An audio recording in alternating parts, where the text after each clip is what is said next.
नमस्कार विद्यार्थियों, स्वागत है आपका अपना YouTube channel senior education zone में। विद्यार्थी, आज से मैं आप लोग के लिए एक नया क्लास लेकर आया हूँ। नए क्लास का शुरुआत करने जा रहा हूँ।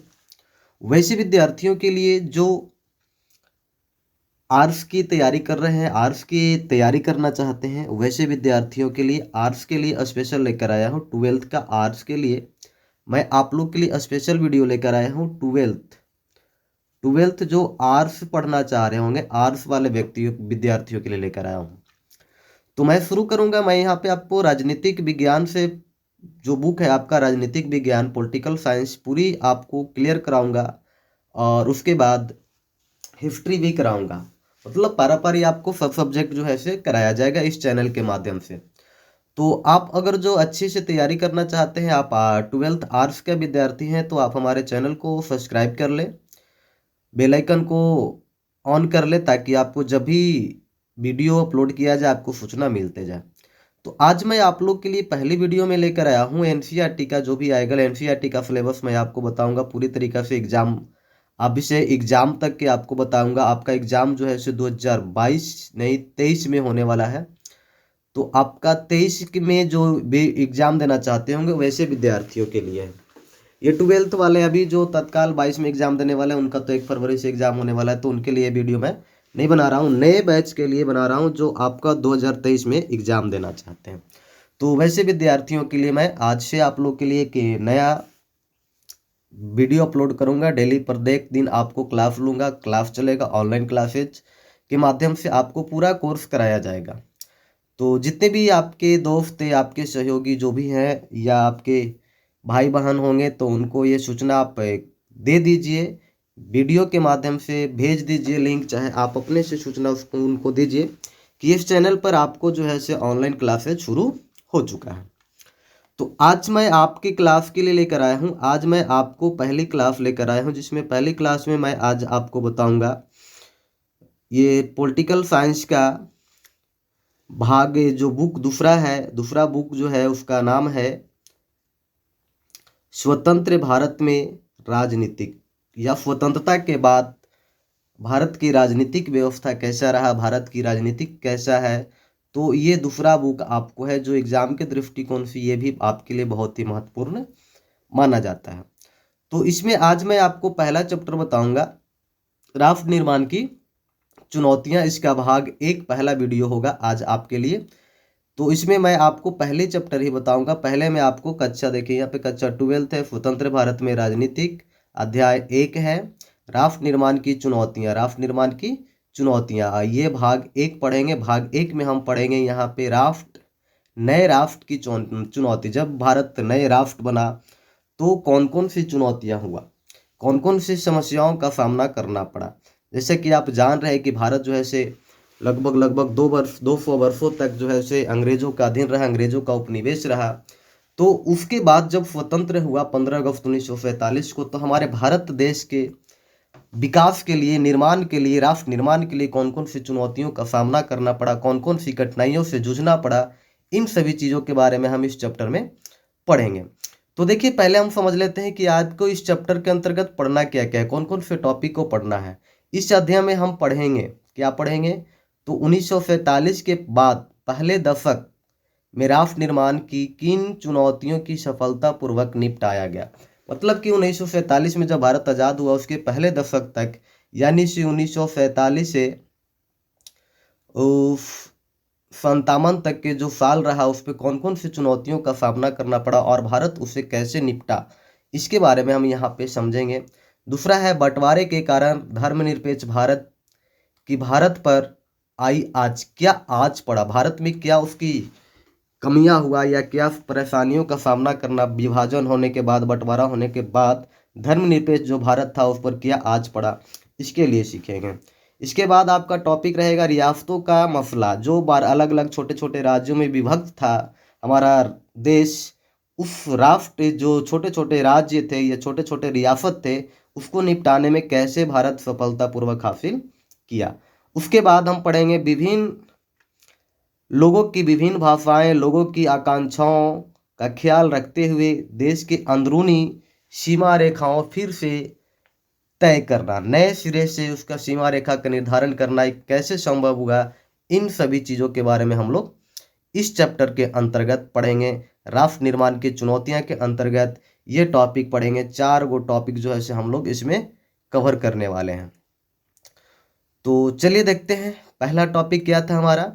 देखिए यहाँ ये एक चित्र दिखाया जा रहा है आपको, बहुत ही इंपॉर्टेंट। यहाँ ये जो हमारा स्वतंत्र भारत के मध्यरात्रि 14-15 अगस्त को मध्यरात्रि का ये समय, राष्ट्र जो हमारे देश का प्रधानमंत्री बने थे पंडित जवाहरलाल नेहरू, वो लोगों को संबोधित कर रहे, ये विशाल जनसंख्या को संबोधित कर रहे थे। और संबोधन में उन्होंने जो है से बात कही थी, जो समस्याएं, जो बात कहा था संबोधन में, जो भाषण दिए थे, पहला संबोधन विश्व स्वतंत्र भारत का पहला संबोधन जो है से 14-15 को मध्य रात्रि में किए थे। उस भाषण का नाम जो है से आपके सामने देखिए यहाँ पे 14-15 के अगस्त की मध्य रात्रि में जो भाषण दिए थे पंडित जवाहरलाल नेहरू, उस भाषण का नाम है भाग्य वधु से चिर प्रतीक्षित भेंट, ट्रिफ्ट विद डेस्टिनी। ये नाम है भाग्य वधु से चिर प्रतीक्षित भेंट। ये भाषण जो वो प्रथम भाषण दिए थे स्वतंत्र भारत के प्रथम प्रधानमंत्री पंडित जवाहरलाल नेहरू, जो भाषण दिए थे 14-15 अगस्त के मध्य रात्रि को, वो भाषण का नाम आपको याद रखना होगा। ये भाषण का नाम फिर से एक बार बता देता हूँ, भाग्य वधु से चिर प्रतीक्षित भेंट के नाम से जाना जाता है। तो जब स्वतंत्र हुआ भारत तो उस समय दो बातों पर सहमति बना था, दो सहमति बना था। आज़ादी के बाद देश जो होगा से हमारा शासन लोकतांत्रिक व्यवस्था होगा। क्या होगा? हमारा आज़ादी के बाद लोकतांत्रिक व्यवस्था कायम किया जाएगा, लोकतांत्रिक सरकार होगा। ये बातों पर सहमति बनी थी। दूसरी बात के सहमति बना था कि सरकार सबके भले के लिए काम करेगी। ये दो बात सहमत हुए थे, लेकिन हुआ कैसे? आखिर इन दो बातों की सहमति हुआ, लेकिन इसको कैसे स्थापित किया जाए? तो हुआ क्या था कि हमारा देश आज़ाद हुआ था, हमारा सपना जो लड़ाई चल रहा था वो सब जो है से आज़ाद हुआ था, मिल गई आज़ादी थी, हमें आज़ादी मिल गई थी। हम एक नए देश में, नए राष्ट्र में अपने आज़ादी के दिन जो है से हुआ पहली किरण आपने लगाया थे, मतलब पहली किरण पड़ा था, और एक आज़ाद देश में हम लोग स्वतंत्र निवासी हो गए थे। अपनी आज़ादी की सांस लिए थे, आज़ादी के हवाओं में सांस लिए थे, स्वतंत्र व्यवस्था। लेकिन ये कहा जाता है कि आपको जो है से कहीं कहीं सुख और दुख दोनों साथ चलते हैं। तो एक दुख का कारण भी था, ये समय भारत जो है से आज़ाद तो हुआ, लेकिन उनका बंटवारा हो गया था, अलग अलग सिस्टम बंटवारा हो गया था, अलग हो गए थे, और दो राष्ट्रों का निर्माण हुआ था, भारत और पाकिस्तान। दो राष्ट्रों के रूप में हमारा देश जो है से स्वतंत्र हुआ था। ये भारत था और ये पाकिस्तान, दो राष्ट्रों में बट गया था। और इसके कारण आज हम लोग पहले ही दिन जो है से बहुत सारे कठिनाइयाँ, कहीं खुशी तो कहीं गम मनाया जा रहा था। इसके पहले महात्मा गांधी ने एक अच्छी बात बताए थे, सोच समझ कर बात बताए थे कि जब भारत आज़ाद होगा तो कहीं खुशी तो कहीं गम होगा। और यह बात सत्य साबित हो रहा था, क्योंकि बंटवारे का समय हुआ था, बंटवारा हुआ था, दो हिस्से में बट गए थे, अपने भाई भाई के बीच में भी कई प्रकार के बंटवारा हुआ, जो एक देश दूसरे से मिल के रह रहे थे उसमें बंटवारा हुआ था।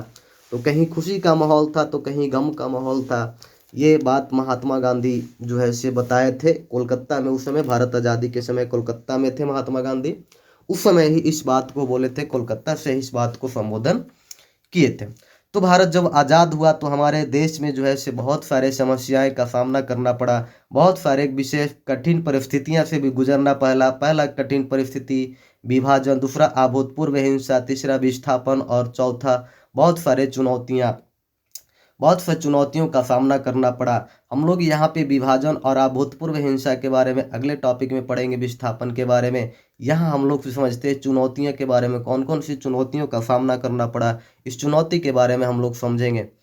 तो देखिए कौन कौन सी चुनौतियाँ का हम लोग को सामना करना पड़ा। सबसे पहली, भारत में आज़ाद हुआ तो सबसे पहला चुनौती का काम करना पड़ा। पहला चुनौती की एकता के सूत्र में बांधे रहना। जब हमारा देश एक कैसे रह सकता है, एक कैसे रखा जा सकता है, किस प्रकार से भारत को एक सूत्र में बांध के रखा जाए, ये हमारे बीच में पहली चुनौतियों का सामना करना पड़ा। एकता के सूत्र में बांध के भारत को कैसे रखा जाए, उसे विभिन्नताओं के बीच में कैसे रखा जाए, कैसा हमारे देश में बोली अलग है, संस्कृति, भाषा, धर्म सब अलग अलग है, फिर भी भारत की अखंडता कैसे बनाए रखा जा सकता है, ये सबसे बड़ी चुनौती हमारे देश में पहले ही दिन देखने को मिला था और लोगों के बीच में ऐसा लगा कि ये कैसे कायम होगा आखिर। ये चीज़ आपको पहली चुनौती के रूप में सामना करना पड़ा। दूसरी चुनौती आपके बीच में सामने आए कि लोकतंत्र को कैसे कायम रखा जाए। जैसे कि आप जानते हैं कि लोकतंत्र स्वतंत्र होने के बाद लोकतंत्र के कायम रखने के लिए एक संविधान का निर्माण किया गया। संविधान में मौलिक अधिकार की गारंटी दी गई। हर नागरिक को मताधिकार का प्रयोग दिया गया, मताधिकार का प्रयोग किया। संसदीय शासन आधारित प्रतिनिधि को लोकतंत्र प्रतिनिधित्व के रूप में माना गया। लेकिन ये लोकतांत्रिक संविधान काफ़ी है? इस संविधान से हमारा देश कायम हो सकता है? इन सभी बातों के लिए चुनौतियों का सामना करना पड़ा। कैसे लोगों के बीच में आए, लोगों को कैसे कायम रखा जा सकता है, भारत में लोकतंत्र स्थापित कैसे रखा जा सकता है, ये दूसरी हमारे सबसे बड़ी चुनौतियां था।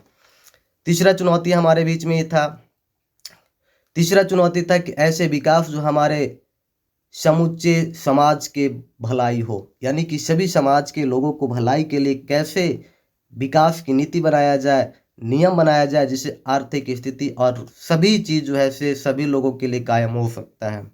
तो संविधान सबके लिए समान था। वंचित तत्व के लोगों के लिए, अल्पसंख्यकों समुदाय का विशेष सुरक्षा देखा जाए, लोक कल्याण के लिए नीति निर्देशक तत्व बनाया जाए, आर्थिक विकास तथा गरीबी के खात्मे के लिए कारगर नीति अपनाया जाए। इन सभी कारणों का, चुनौतियों का हमारे बीच में, हमारे देश में जो है सामना करना पड़ा।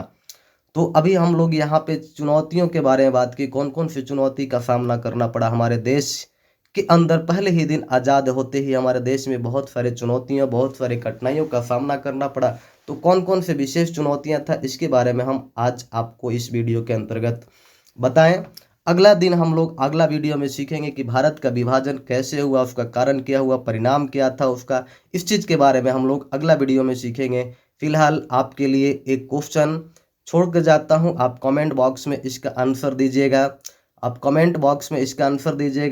आप जरूर से जरूर बताइएगा। मैं पहले ही इसके बता चुका हूं। क्वेश्चन नंबर 1, 14-15 अगस्त 1947 की मध्यरात्रि पंडित जवाहरलाल नेहरू द्वारा दिया गया भाषण किस नाम से जाना जाता है? आप इसका जवाब कमेंट बॉक्स में जरूर दीजिएगा।